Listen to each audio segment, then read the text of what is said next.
page, quite simply, is the page that the visitor will see after clicking on the ad. It's the page that they land on when they've clicked on a pay-per-click ad. So this is a simple process.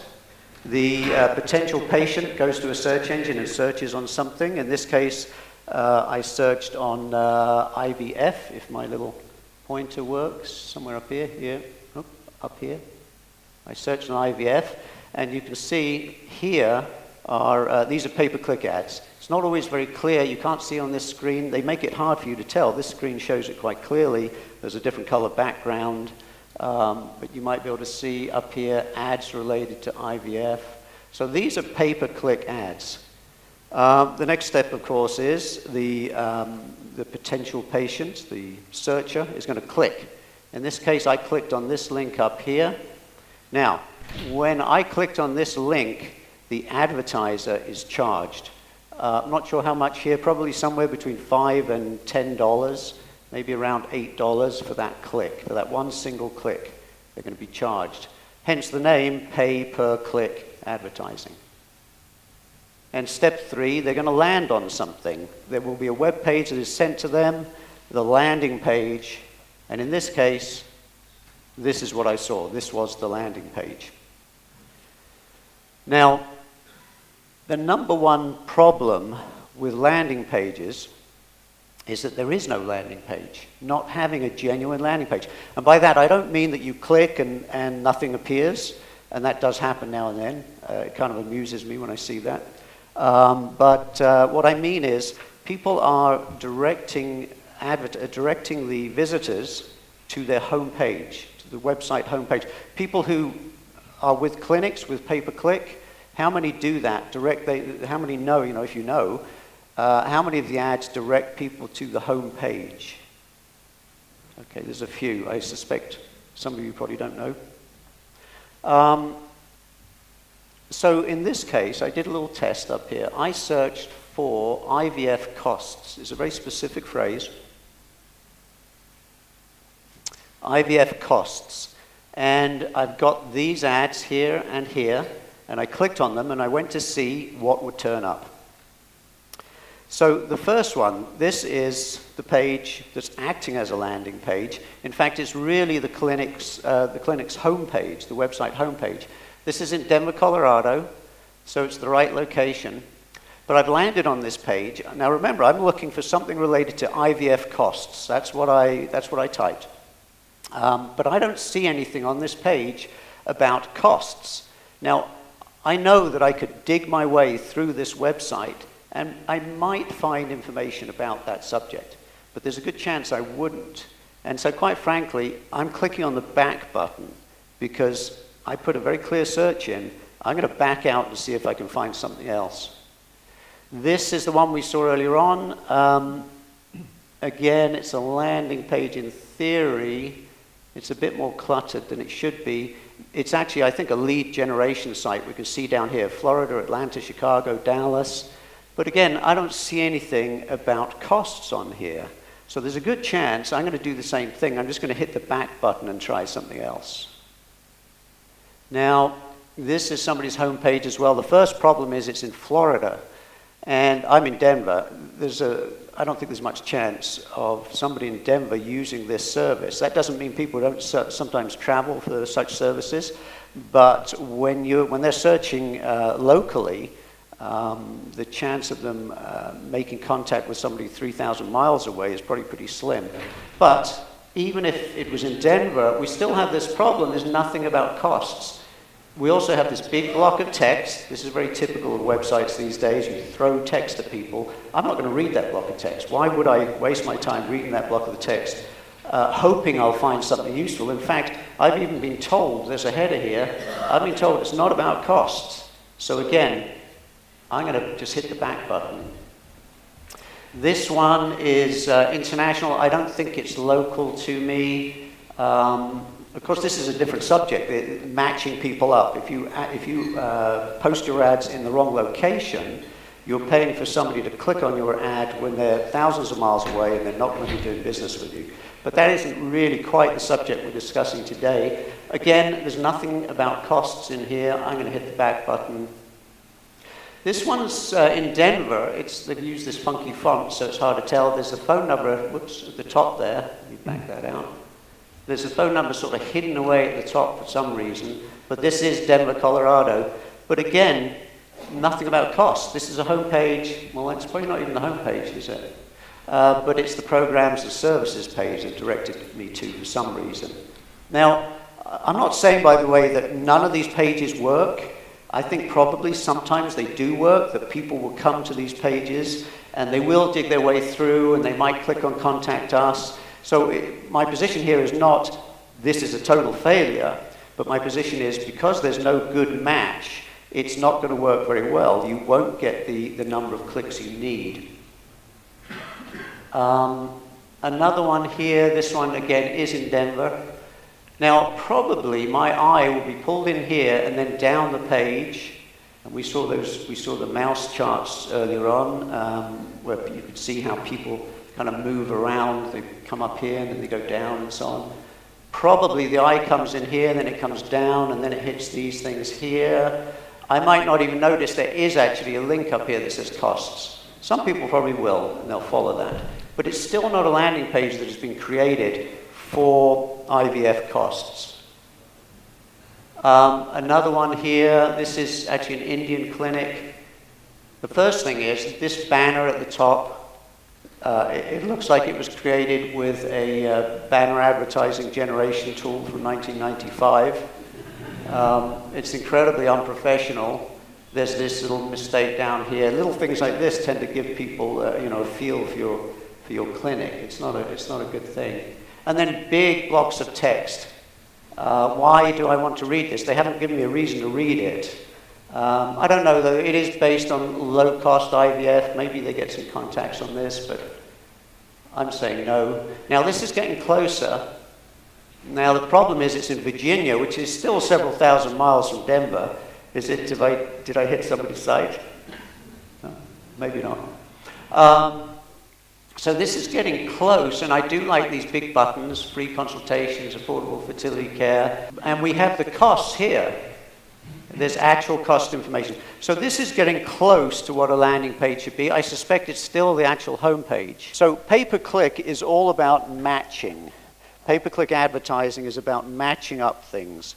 You have a search term, so you know what search terms you're going to match your ad to. I'm not going to go into details about how to set up a pay-per-click account, but you can actually say, I'm going to bid on the term IVF clinic. I'm going to bid on the term IVF costs, and so on. Those search terms need to match the ad text. The ad you're going to post when somebody searches for IVF costs, the better match, a good match is a good thing, and I'll explain why matching is so important. And then the ad text needs to match the landing page. So if somebody searches for IVF costs, you want to see an ad that matches that. It says IVF costs or something close, and the page they land on has to answer some questions in some form about costs. And I understand the sensitivity around the issue of costs and how you don't necessarily want to talk about costs up front. But if you want to deal with traffic, if you want to deal with somebody who's just searched on that term, you still need to have a page that in some way relates to that term. So as an example, a potential patient searches for IVF costs. Something like this pops up where you've actually got IVF costs in the ad itself. In fact, there's something called dynamic keyword insertion where you can take the actual phrase that the person searched on and insert it into the ad. And then a landing page, and that landing page obviously doesn't match. But you want the three things to match up. So why is matching so important? Well, a good match means more clicks. You're being presented, the search is being presented with at least 3 ads, maybe 10 ads, maybe 13 ads. And so they have choices there. If they have an ad that matches closely what they've searched for, they're more likely to click on that ad. A good match means more clicks, which means cheaper clicks. Now, Google has something called quality score. The other systems use something similar. This is Google's term, quality score. And the more clicks on an ad, the higher the quality score, and therefore the lower the price of those clicks. I'll come back to that a little bit later. Good matches mean more leads. You're going to get more leads out of a landing page that matches what somebody is searching for than a landing page that doesn't. So dropping them into the home page, you may still get business from that, but you're going to get less business. You're going to get less, you'll get fewer leads than if the page was a genuine landing page that matches. More leads means more patients, of course. And combined, this all means a lower cost per patient. You're reducing the cost of your clicks, and you're getting more business out of the clicks you do get, so you're going to get a lower cost per patient.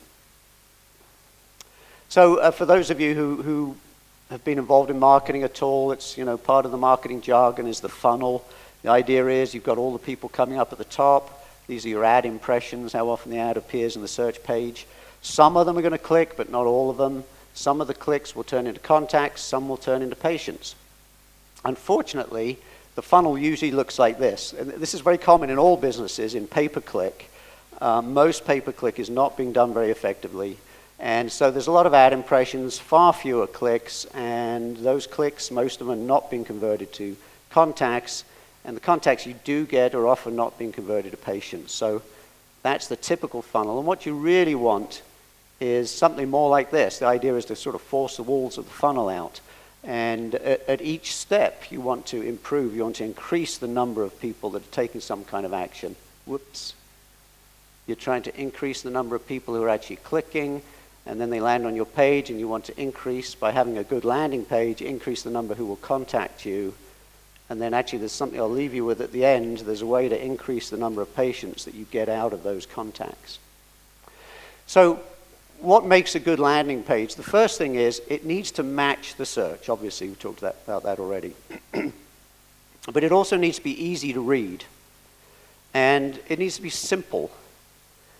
Too many landing pages, home pages in particular, that are being used as landing pages, they're full of clutter, and they just slow the process down. They get in the way of conversions.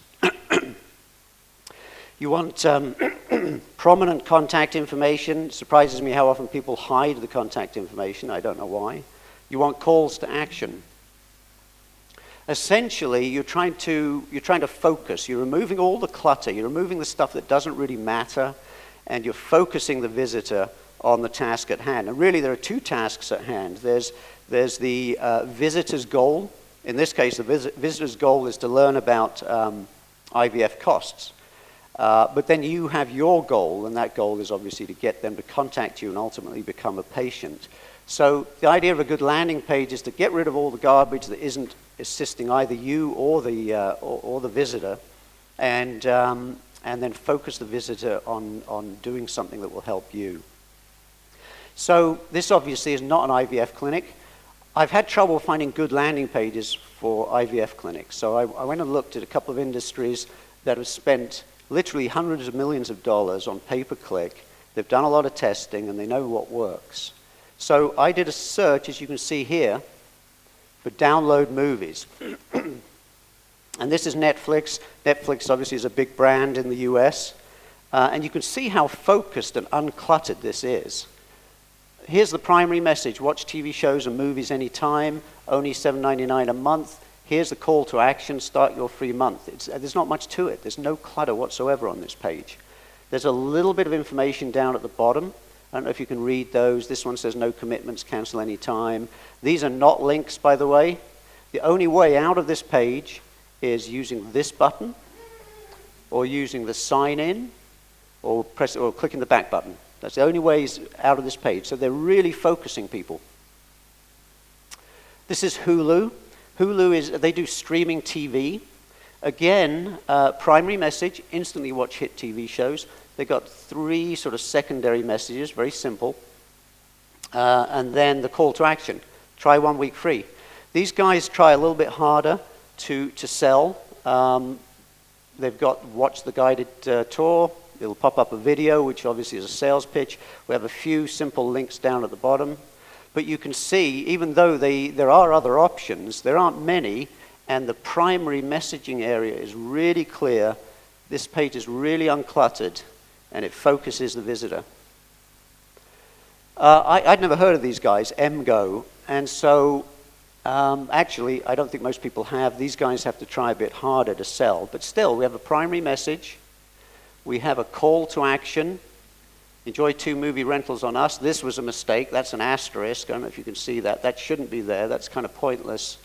If they have to tell me something, they can tell me later on in the process. There's no point diverting me out of the process.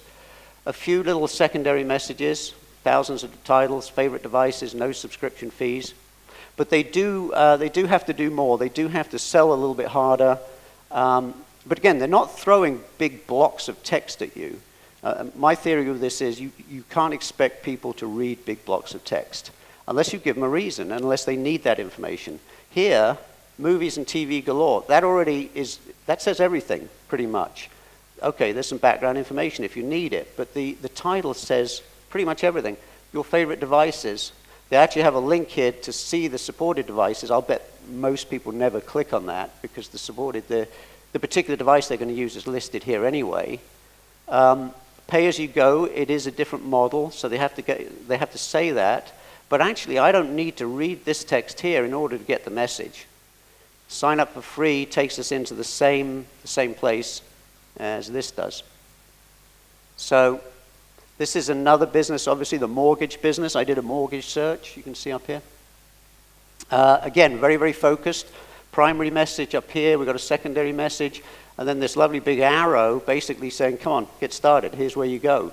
And you go in here, and this is how they get paid. They get paid when you get into the process, when you click get free offers and they involve you in the process and you become a client. That's how they get paid, so it's really focused. I just want to show you the Lending Tree homepage, and you can see a couple of things in this homepage. The first thing is, it is more cluttered than this. This is the landing page from the pay-per-click ad. This is their home page. It is more cluttered. There's more going on. They've got actually 2, you can't see it very well, but there's a menu, well, a list of little options at the top, but then they have a menu bar here. Obviously, they have this stuff down here. And as we scroll down, we find other options, mortgage checkup, start my mortgage checkup. Mortgage negotiator, we don't just do mortgages, credit cards, personal loans, auto. So there's a lot more going on. But the other thing you might notice from this page, whoops, if I go back to it, is that it is designed like a landing page. It's designed to be clear. The top is still pretty focused. Primary message, secondary message, get you into the process here. And a lot of companies now are even redesigning their home pages to be more landing page-like. And I've got a bit of an omission to make about Netflix. We saw that Netflix landing page earlier on. That's actually the Netflix homepage. They are using they are taking the principles of landing page design and applying them to the homepage. It's a lot easier for Netflix. It's a very well-known brand, and they've basically got one story. But this is becoming much more common. Let's look at another one quickly. Another home loan site. They do a little bit more selling here. Bullets. I love bullets, by the way. If you're trying to tell somebody something, it's much better to tell that story with bullets than it is with a big block of text, because you can scan bullets really quickly, and they're not full sentences. They're usually much easier to read. Anyway, so this is the Discover landing page progress bar, which is nice, although it's a very long progress bar. It looks like that might take a long time. But progress bars have been shown to actually help people get involved in a process, because then they're being told, look, there's an end to this. It's not an unlimited thing that's going to take you hours. Unfortunately, that one looks like it might. But this is the Discover home page. Again, we do have more. We've got 2 menus. We've got a menu here and a menu here. A couple of different options here, 3 more options here actually, but it's still one of these cases where they've applied landing page concepts to their home page. Now, we'll look at a couple of examples of IVF landing pages where people have created. I hope nobody owns this one or the next one. No one owned that one? Good, good, good. So this is a bit of a landing page. There's some things I like about it, some things I don't. The first thing is, obviously, it's not like a home page. There's not big blocks of text. There's not lots of different places to go. There's not a big menu with a dozen options. But we have a phone number at the top. I don't know why it's sort of hidden over here. I would have made it big and put it in here. I've done a number of sites, medical sites, never done IVF, but I've done medical sites and discovered that if you give people the option, you give them a prominent phone number and a feedback form. We've got a feedback form in here, obviously, and even put the phone number at the top of the feedback form. 9 out of 10 will call. And only 1 out of 10 will use that feedback form. And it's the calls you want. Calls are much better because you can make instant contact and pull that person into the process. So I like the number, but it should be bigger. These things down at the bottom, 2 things. A, I think they should probably be at the top, because these things are here to tell you how simple this process is. Well, then why are you hiding them at the bottom? And you'll also notice, I don't know if you can read this, this is a common problem with writing for websites. You can say what is said here in almost few more than half the number of words. Provide us with some basic information by completing the form above. Could say, provide basic information in the form above. And that may seem petty, but when you're trying to get people to understand things on a web page, you want to say it in as few words as possible. So they get the idea, they can just scan it. People don't read web pages, they scan web pages. So there are things I like about this, things I don't. I think this big block of text is kind of too much. It could be made easier, not quite sure what's going on there. This is another one. Again, a landing page, it's not a home page, although they do have some options. I'm not sure where these take you. A couple of things about this. I zoomed out here, and so we do have the whole big block of text thing. Again, I think that's a mistake. This form, I think, is a bit intimidating, and there are 2 things you can do with a form like that. The first thing you can do is you can make it less intimidating by making it smaller. So we have 2 lines here, yes and no. Well, you put yes and no on the same line, you've just saved a line. You just saved a line here, you've saved a line here, you've probably saved at least 1 line here.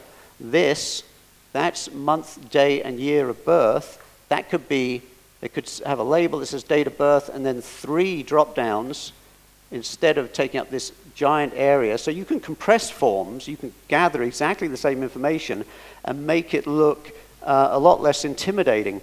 The other thing you can do is simply gather less information. All you want to do at this stage is to get in contact with that person. Well, I guess 2 things. You want to know, A, is this person worth talking to? And B, how do I talk to this person? How do I contact them? And so you only want as much information as it takes to achieve those 2 things. And some of these other things, I can't quite read them. Are you considering donor eggs? Are you interested in help financing or fertility treatment? These sorts of questions are things you can put off. You don't need to ask them now. You can ask them later. We're going 3 minutes. So what makes a good landing page? They need to be simple and clean. Again, no big blocks of text.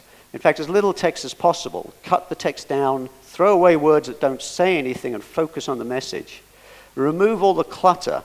Remove the things that are going to drag people into other areas. Ask for as little information as possible, as little information as you need. Contact methods, obviously, a prominent phone number. Make it big. Don't make people search for it. Submission form, yes, but make it clear and clean. You might add email address, website URL. You might use chat pop-ups. Chat pop-ups are proven to improve conversions. When I'm running out of time, I could go into details about that, but I guess. Other pay-per-click issues, you need more ad groups. So you don't have all your ads going to one landing page. You have the ads related to costs going to a cost landing page. You have the general background ads, IVF, terms like IVF clinic, in vitro fertilization, the general terms going to another landing page. So you break it up into different pieces. And you need to understand the quality score. So I mentioned the quality score earlier on. I said that the higher the quality score, the lower the cost of the clicks. So, and essentially what this means is that you get a higher position for a lower cost. When you see 3 ads at the top of the search results, It's not the most expensive guy at the top, the guy who's bidding the second amount in the middle, and so on. The guy at the top may be paying less for his click than the guy at the bottom, and it's all because of quality score. Now, the position on the page is dependent on what's called ad rank. This is what Google calls ad rank. It's just a number. Google takes what you bid, so let's say you bid $5, and it multiplies it by your quality score. If you have a quality score of 10, say, you've got an ad rank of 50. And if somebody else has an ad rank of 40, then he's going to be below you on the page. So this is an example. Advertiser 1 is bidding 5. He has a quality score of 10, so he has an ad rank of 50. The second guy has an ad rank of 20. So the guy, advertiser number 1 is going to appear higher on the page, but he's quite likely paying less for his clicks than the guys right below. So what gives you a good quality score? Well, one of the things is landing page quality. And in fact, these are terms that Google uses. They say your landing page needs to be relevant, it needs to be clear, and it needs to be easy to navigate. And they have various tools that tell them whether or not they think that landing page is these things. Yeah, that's absolutely true. I mean, you'd think they want the highest dollar per click, and they do, but they also want to make sure the search results are the best search results they can present to people.